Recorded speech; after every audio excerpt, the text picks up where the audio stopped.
Voy a leer de los versículos del 16 al 33.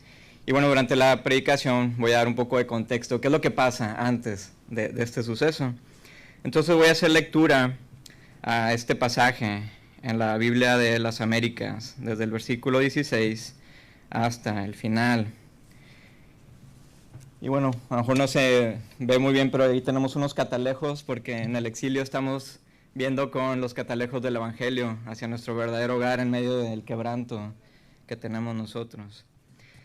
Bueno, voy a hacer lectura. Dice: entonces los hombres se levantaron de allí y miraron hacia Sodoma, y Abraham iba con ellos para despedirlos. Y el Señor dijo: ¿ocultaré a Abraham lo que voy a hacer? Puesto que ciertamente Abraham llegará a ser una nación grande y poderosa, y en él serán benditas todas las naciones de la tierra.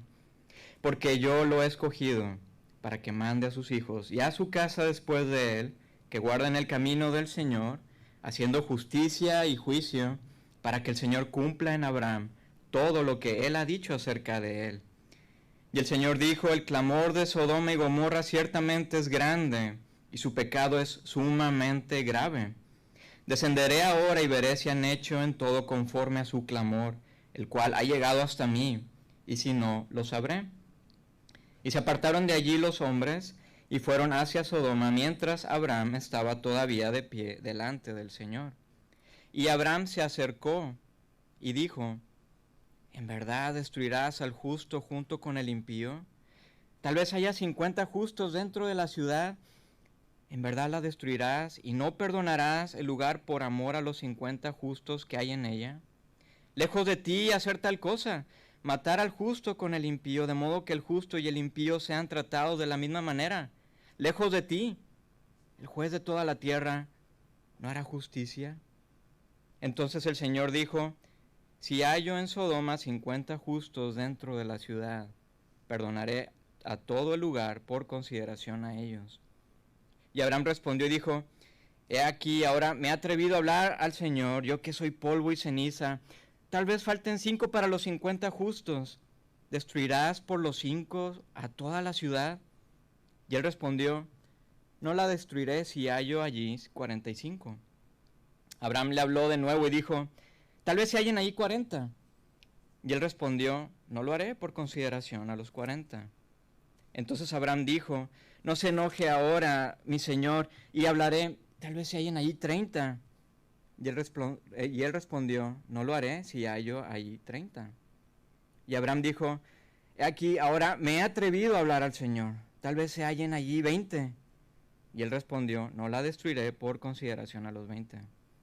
Entonces dijo Abraham: no se enoje ahora el Señor, y hablaré solo esta vez, tal vez se hallen allí 10. Y él respondió: no la destruiré por consideración a los 10. Y el Señor se fue tan pronto como acabó de hablar con Abraham, y Abraham volvió a su lugar. Esta es la palabra de Dios. Oremos. Padre, muchas gracias por la gran bendición que significa para nosotros estar reunidos en este lugar como tu iglesia, y gracias porque en otras partes del mundo también, en otras ciudades y países y naciones, se reúnen en tu nombre para alabarte.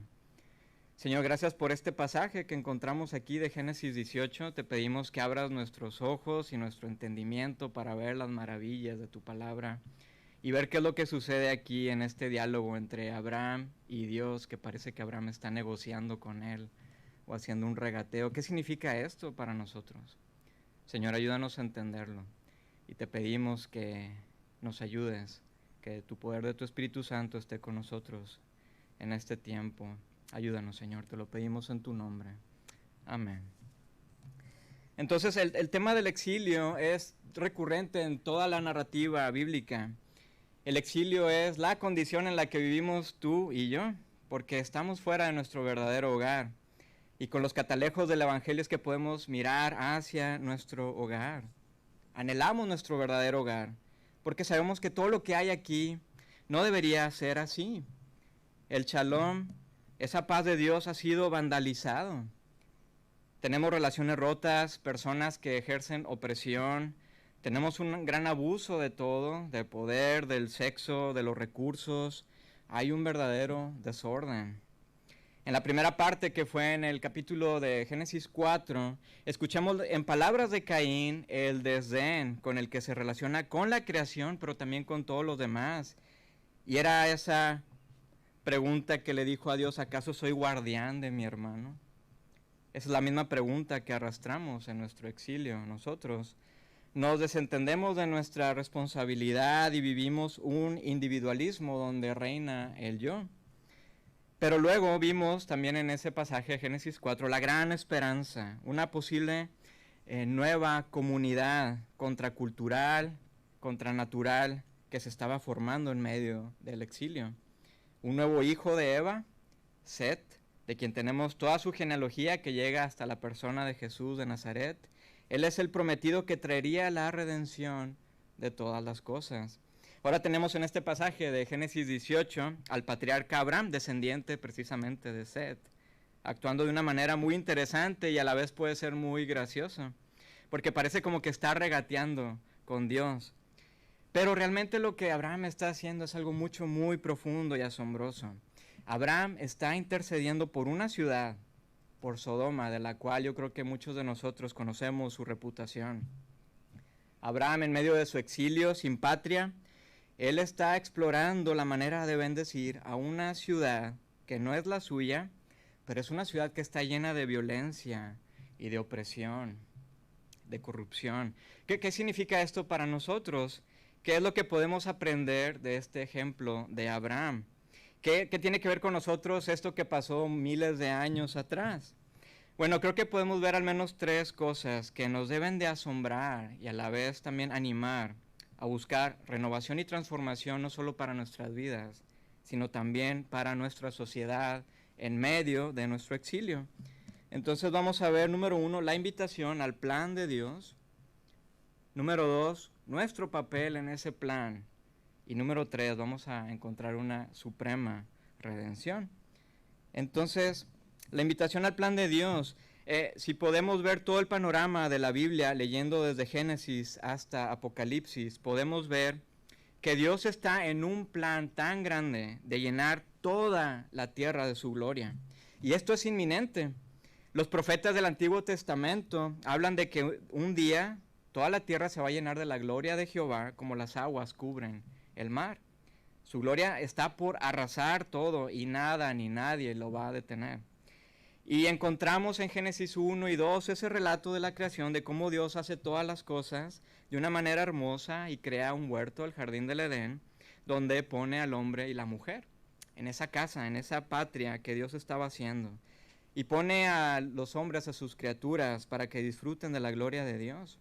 Así que vemos que Dios mismo está compartiendo su gloria con sus criaturas, porque es un Dios totalmente generoso y amoroso.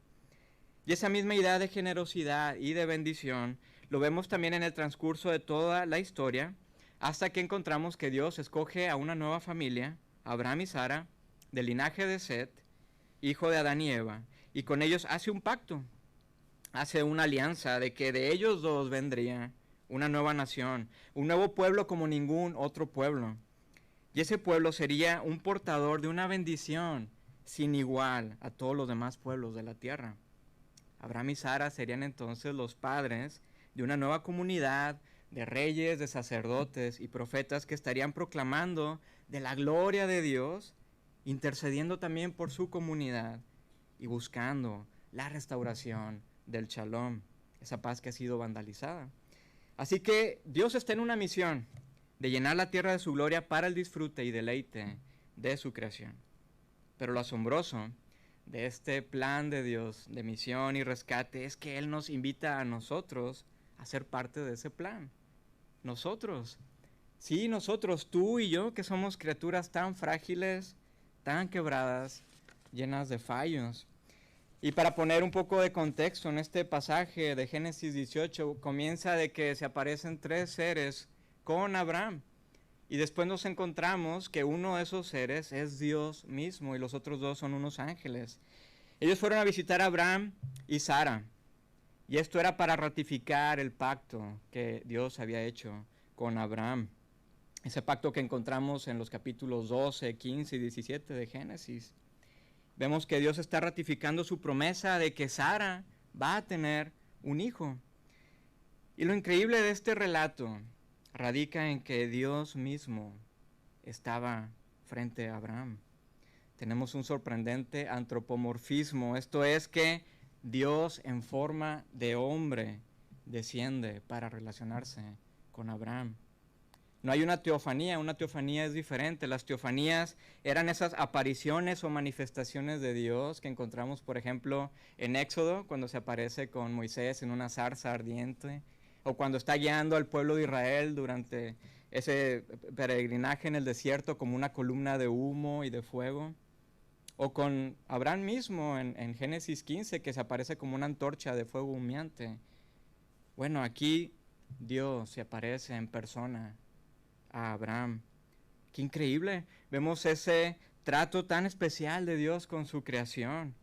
Dios nos trata con dignidad, con amor y con cariño. Y luego nos dice el pasaje que los otros seres se van hacia Sodoma, mientras que Dios se queda a solas con Abraham. Y Dios dice en voz alta: ¿ocultaré a Abraham lo que estoy por hacer? No sé si alguna vez habéis estado con un amigo y está por contarte algo muy interesante y en medio de la charla te dice: ay, no sé si debería decirte esto. Bueno, ¿cuántas veces has hecho eso? Cuando dices eso, realmente has decidido contar la situación, ¿cierto? Eso es porque tienes mucha confianza con tu amigo. Es porque hay una relación íntima y personal. Bueno, aquí está ocurriendo algo muy maravilloso. La relación de Dios con Abraham va más allá de una relación entre un rey y su siervo. Hay algo más que un compañerismo entre Dios y Abraham. Hay una dulce amistad. El apóstol Santiago en su carta en el Nuevo Testamento llama a Abraham el amigo de Dios. ¿Podéis creerlo? Qué increíble relación. No hay un Dios como este Dios que se relaciona con nosotros de una manera tan personal y tan íntima. En medio del exilio, esta nueva comunidad que Dios estaba por hacer a través de Sara y Abraham era para mostrar maravilla tras maravilla de la gloria de Dios a todo pueblo y nación. Esta iba a ser una comunidad de amigos de Dios, una comunidad como ninguna otra. Y vemos cómo Dios revela a su amigo su plan, y a partir del versículo 18 dice: ciertamente Abraham llegará a ser una nación grande y poderosa, y en él serán benditas todas las naciones de la tierra, porque yo lo he escogido para que mande a sus hijos y a su casa después de él, que guarden el camino del Señor, haciendo justicia y juicio. Dios mismo, en persona, cara a cara con Abraham, lo está invitando a ser parte de su plan, un plan mucho más grande que Abraham mismo. Pero todavía, aunque Dios ya había revelado parte de su plan a Abraham, en este encuentro le comparte todavía algo más, otros detalles, de que Dios lo ha escogido para que todos sus descendientes guarden los caminos de Dios y muestren continuamente justicia y juicio a las naciones. ¿Qué significa esto? Bueno, que Dios estaba comenzando un pueblo, el cual aún en medio de la opresión y de la violencia estarían profetizando y enseñando a los demás de la justicia y del amor y la misericordia y del juicio de Dios. Esto no significaría lo que lamentablemente pasa en algunos grupos cristianos, de que vamos a estar juzgando: bueno, eso está mal, eso también está mal, también eso está mal, por lo cual ha habido muchos abusos, tristemente. No, sino que esto significa que al proclamar la palabra de Dios y guardar sus caminos, esto atravesaría los corazones de las personas. Esto traería la gloria de Dios en la tierra, lo que entonces explotaría en una renovación y florecimiento y en una transformación de individuos que de pronto, de una manera colectiva, traerían justicia, juicio y bendición a toda una comunidad. Y todos los demás dirían: en verdad Dios está con ellos. La sola palabra de Dios trae transformación en medio de la violencia y la opresión. Un humilde granjero de Connecticut llamado Nathaniel Cole, cuando escuchó al predicador británico George Whitefield en una de sus campañas evangelísticas por ahí en los años 1700, él comenta en una de sus memorias algo muy profundo. Él decía: al oírle predicar, me hirió el corazón. Por la bendición de Dios, mi antiguo fundamento se rompió y vi que mi sola justicia jamás me salvaría. Qué profundo. El corazón de Nathaniel Cole fue traspasado por la maravilla de la palabra de Dios. Él fue sacudido, que de pronto todo lo que estaba fundada su vida fue derrumbado. Hemos sido traspasados y renovados de esta misma manera por la palabra de Dios. Amigos, Dios nos ha revelado su plan de que Él va a llenar la tierra de su gloria. Pero esto no solamente se queda ahí como solamente un mero conocimiento, sino que Él nos invita a nosotros a ser parte de este gran plan. Él nos escoge para llevarlo a cabo. Nos escoge. Esta es una palabra tan maravillosa e intencional. Dios le dijo a Abraham, Abraham, yo te he escogido. Cientos de años después le dice también a Moisés y a toda la nación de Israel, los hijos de Abraham, el Señor tu Dios te ha escogido para ser pueblo suyo de entre todos los pueblos que están sobre la faz de la tierra. El Señor no puso su amor en vosotros ni os escogió por ser vosotros más numerosos que otro pueblo, pues erais el más pequeño de todos los pueblos, mas porque el Señor los amó. Dios nos ha escogido. Esto no significa que hemos sido opcionales para Él. O no que tengamos algo bueno en nosotros, sino que nos ha escogido con amor eterno. ¿Habéis ya recibido este amor de Dios? Entonces Dios nos invita a su plan. Pero bueno, ¿cuál es nuestro papel en su plan? Dios no solo reveló su plan a Abraham, sino que también reveló de todo el juicio que estaba por hacer, ya que el clamor de Sodoma y Gomorra habían llegado hacia él. La palabra hebrea original para clamor es una descripción del tormento de los que son oprimidos y son víctimas de la injusticia. Los crímenes de Sodoma eran mucho más que la falta de hospitalidad o la agresión homosexual que encontramos en el capítulo siguiente, en Génesis 19. Por ejemplo, el profeta Ezequiel nos habla acerca de los pecados de Sodoma y nos dice, los pecados de Sodoma eran el orgullo, la glotonería y la pereza, mientras que afuera sufrían los pobres y los necesitados. Ella fue arrogante y cometió pecados detestables, por eso la destruí. El shalom de Dios ha sido vandalizado, esa paz de Dios. Y estamos viviendo las consecuencias. Vemos que nuestro mundo no debería ser como lo estamos viendo. El orgullo, la glotonería y la pereza nos rodean. Vivimos un hedonismo en esa cultura del yo con el eslogan que nos dice, tu vida para servirme. Tú vives para servirme. Mientras que afuera sufren los pobres y los necesitados. Pero amigos, Dios está en una misión de que Él va a renovar todas las cosas de una manera sin igual y sin precedentes. De una manera donde el shalom traspasará y va a saturar nuestros corazones para ser transformados y ser parte de la ciudad de Dios.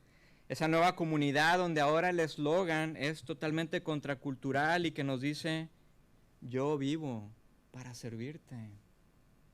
Yo vivo para ti. Esa comunidad donde somos ahora entonces agentes de misericordia, de amor y perdón en medio de este mundo que es tan necesitado.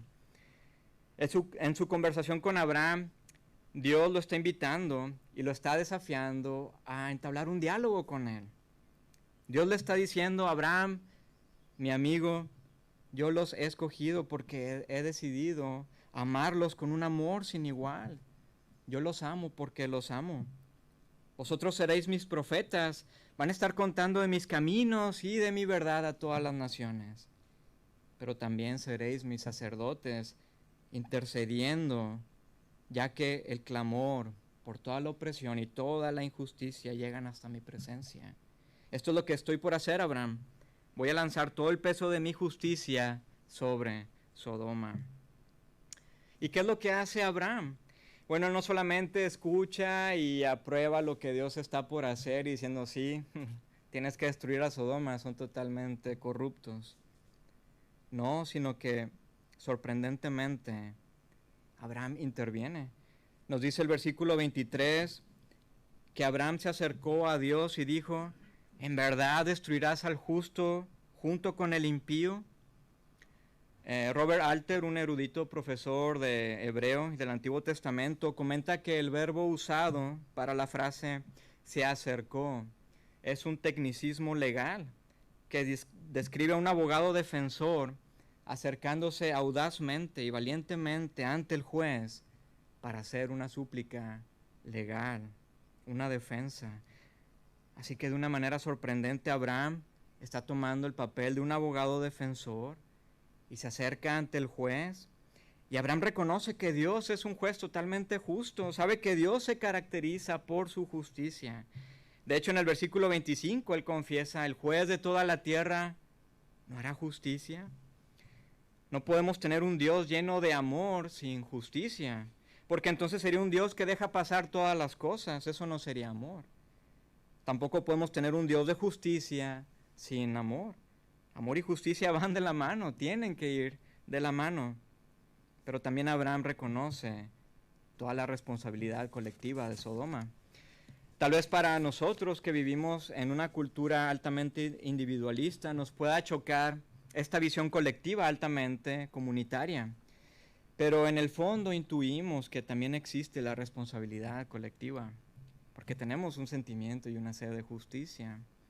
De hecho, como un ejemplo, tenemos los juicios de Nuremberg, que son un claro ejemplo de todo esto. En esos juicios, después de la Segunda Guerra Mundial, se determinaron y se sancionaron las responsabilidades de dirigentes y colaboradores del régimen nacionalsocialista de Adolfo Hitler por todos los crímenes y todos los abusos en contra de la humanidad cometidos en nombre de la Alemania nazi. Así que Abraham, de una manera sorprendente, vemos que toma un papel de abogado defensor, toma un papel de sacerdote, de intercesor en el plan de Dios. Y en su súplica a Dios, Abraham está haciendo una exploración teológica muy interesante. Abraham se acerca a Dios de una manera tan audaz y valiente, pero al mismo tiempo humilde, y comienza a interceder por Sodoma. Sorprendentemente, no está pidiendo solamente por la seguridad y la salvación de su sobrino Lot y su familia, quienes vivían precisamente en Sodoma. No, sino que Abraham está modelando para nosotros un papel que consciente o inconscientemente hemos despreciado o que hemos sido negligentes en el plan de Dios, el cual es la oración de intercesión. Pero entonces, ¿qué Abraham está orando para cambiar los planes de Dios? No, sino que Abraham está orando para descubrir más y más quién es Dios. Pero también Abraham está descubriendo más y más lo que hay en su propio corazón. Así que somos invitados en medio de este gran plan a ser intercesores y encontramos una suprema redención. Gerhard von Rad era un teólogo alemán del siglo pasado y en su comentario de Génesis 18 comenta algo muy interesante para nosotros. Lo voy a leer un poco despacio para poderlo entender. Dice, si en el caso de una transgresión grave, el pensamiento colectivista tradicional incluía en el castigo a los miembros inocentes de la comunidad, este diálogo de Abraham con Dios lanza de una manera completamente revolucionaria la pregunta contraria. ¿La presencia de los justos no podría acaso tener una función protectora para la comunidad? ¿El juicio y la acción de Jehová estarán siempre determinadas por la maldad de la mayoría? ¿No podría tal vez manifestar su justicia con la totalidad, tomando en cuenta la minoría inocente y perdonando por ella a la colectividad? ¿Qué es lo que está diciendo von Rad? Lo que nos dice es que si toda una comunidad va a ser juzgada por un caso grave de transgresión, incluyendo los inocentes, bueno, Abraham parece explorar algo todavía más revolucionario, que los justos que están en esa ciudad, que tal vez son minoría, no podrán hacer lo contrario, que los justos en Sodoma no podrán revertir este severo juicio y castigo de Dios. Los justos podrían traer perdón y redención también. Y de pronto entonces encontramos a Abraham como que negociando con Dios y le dice, bueno, Señor, supongamos que encuentras 50 personas justas en la ciudad. ¿Aún así la destruirás y no la perdonarás por causa de los justos? Seguro que tú no harás semejante cosa, destruir al justo con el malvado, pues estarías tratando al justo y al malvado exactamente de la misma manera. Sin duda tú no harías eso. ¿Acaso el juez de toda la tierra no haría lo que es correcto? Y el Señor le responde, Abraham, si encuentro 50 personas justas en Sodoma, perdonaré a toda la ciudad por causa de ellos. Abraham conocía claramente la fama de Sodoma de primera mano. Por ejemplo, en Génesis capítulo 13, cuando se separa de su sobrino Lot, ya que habían tenido muchos bienes, cada uno de ellos, y no podían habitar juntos, vemos que Lot decide irse a Sodoma, la cual ya era conocida por tener hombres malvados y pecadores contra Dios. Y también hubo un momento en el cual el rey de Sodoma, en la guerra de los reyes en Génesis 14, intentó de sobornar a Abraham y Abraham se lo impidió. Así que Abraham conocía la reputación de Sodoma, que era un reino despiadado, lleno de sobornos, de corrupción, de injusticias, de opresión. Pero aún así Abraham comienza a interceder por esta nación. Y en un acto de confianza con Dios, comienza a interceder, a mediar, a hablar con Dios, ya no como uno habla con el juez, sino como uno que habla con su padre o con su amigo. Le dice, si hay 50 justos, ¿la destruirás? Y Dios le dice, no, Abraham, no la destruiré si hay 50 justos. Bueno, ¿y si hay 45? No, Abraham, si hay 45, no la destruiré. Bueno, ¿y si hay 30 o 20? ¿O qué me dice si hay solamente 10? Y vemos como Dios tan paciente y dulcemente le sigue diciendo que no la va a destruir si hay 30 o 20 o 10. Pero sabemos que ni siquiera había 10 justos. Solamente estaban Lot y su familia, quienes en total eran 4 personas. Pero sorprendentemente, vemos que Abraham ya no continúa. Se detiene. ¿Qué es lo que pasa con él?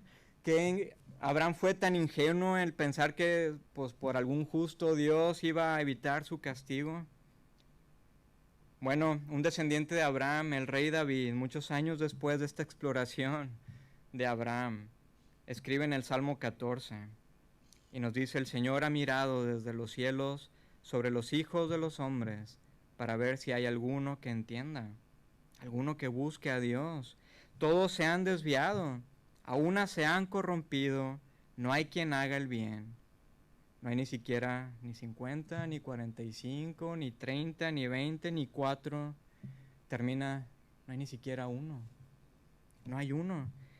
Y el apóstol Pablo, tomando de esta gran verdad antropológica de este salmo, les dice a los cristianos de Roma en su carta a los romanos de que todos estamos condenados. No hay ningún justo. Así que Abraham no fue ingenuo.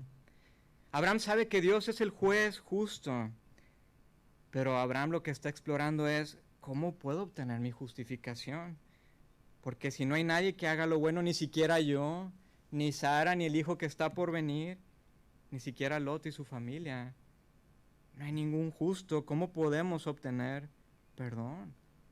Dios, ¿cómo podemos salvarnos? Y podéis decirme, bueno, Guille, a ver, creo que estás siendo muy severo. ¿Cómo hablas de que soy pecado, que soy pecador? Esa palabra es muy gorda. Hago cosas buenas, sí, de vez en cuando cometo una picaresca. Pero amigos, sabemos en el fondo que sí somos malos.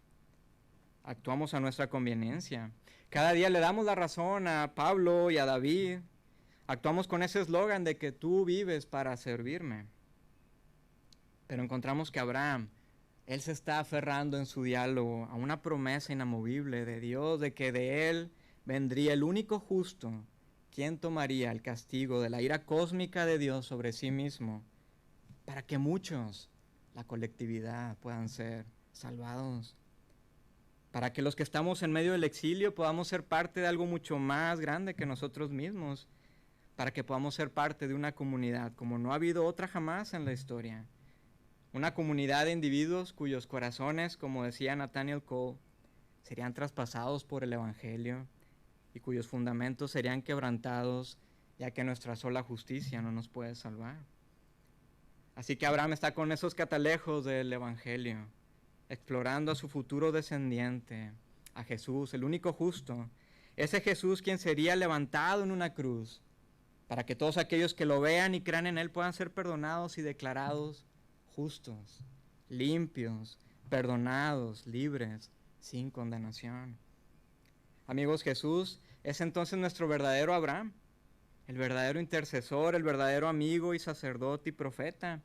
Él es quien está constantemente a la diestra de Dios, orando por ti y por mí. Él se acerca constantemente ante este gran juez para defendernos a nosotros y mostrar sus heridas en sus manos y la herida de su costado, diciéndole al Padre, perdónalos, papá, porque yo ya pagué por ellos. Mira mis manos, mira mi costado, mira la sangre que he derramado, el cual fue el pago suficiente para ellos. En Jesús encontramos entonces la gran, suprema redención, porque en medio de nuestro exilio somos llamados a ser una comunidad que se entrega totalmente a los demás. Una comunidad que comparte de la justicia y misericordia de Dios. Esa comunidad del Shalom recobrado que proclama constantemente entre sus compañeros de trabajo, entre sus vecinos, entre su familia, aquí en la iglesia, incluso a sus enemigos, que proclaman del amor y la gracia inagotable de Dios. Con ese nuevo eslogan, yo vivo para servirte. Así que podamos encontrar un gran ejemplo en Abraham, que podamos seguir intercediendo por nuestra comunidad y por nuestro país, que podamos levantar nuestras manos con gozo de que la tierra se va a llenar completamente del conocimiento y de la gloria de Dios como las aguas cubren el mar. Y este plan, amigos, es inminente y vendrá muy pronto. Y al final estaremos de nuevo en casa. Oremos. Padre, muchas gracias, porque por un lado podemos reconocer que vivimos en medio de la opresión, en medio de la injusticia, de la corrupción, en medio del soborno, de la picaresca, de toda la opresión que encontramos. Y encontramos también una verdad que muchas cosas, y todo comienza desde nuestros corazones, que necesitan una renovación y una transformación por tu evangelio. Padre, gracias porque al encontrar la redención en Jesús, podemos interceder también por los demás. Aquí en medio de donde estamos, en medio de la familia donde nos has puesto, en medio de la escuela donde nos has puesto, en medio de la iglesia donde nos has puesto, podemos orar los unos por los otros para que ese shalom, esa paz que transforma todas las cosas, venga y haya un florecimiento, Señor, de todo. Padre, que traspase tu palabra a nuestros corazones y que veamos todos nuestros fundamentos en los cuales está construida nuestra vida derrumbarse para que tú construyas algo nuevo y mucho mejor. Padre, te pedimos que nos ayudes en todo esto. Te lo pedimos en el nombre de Cristo Jesús. Amén.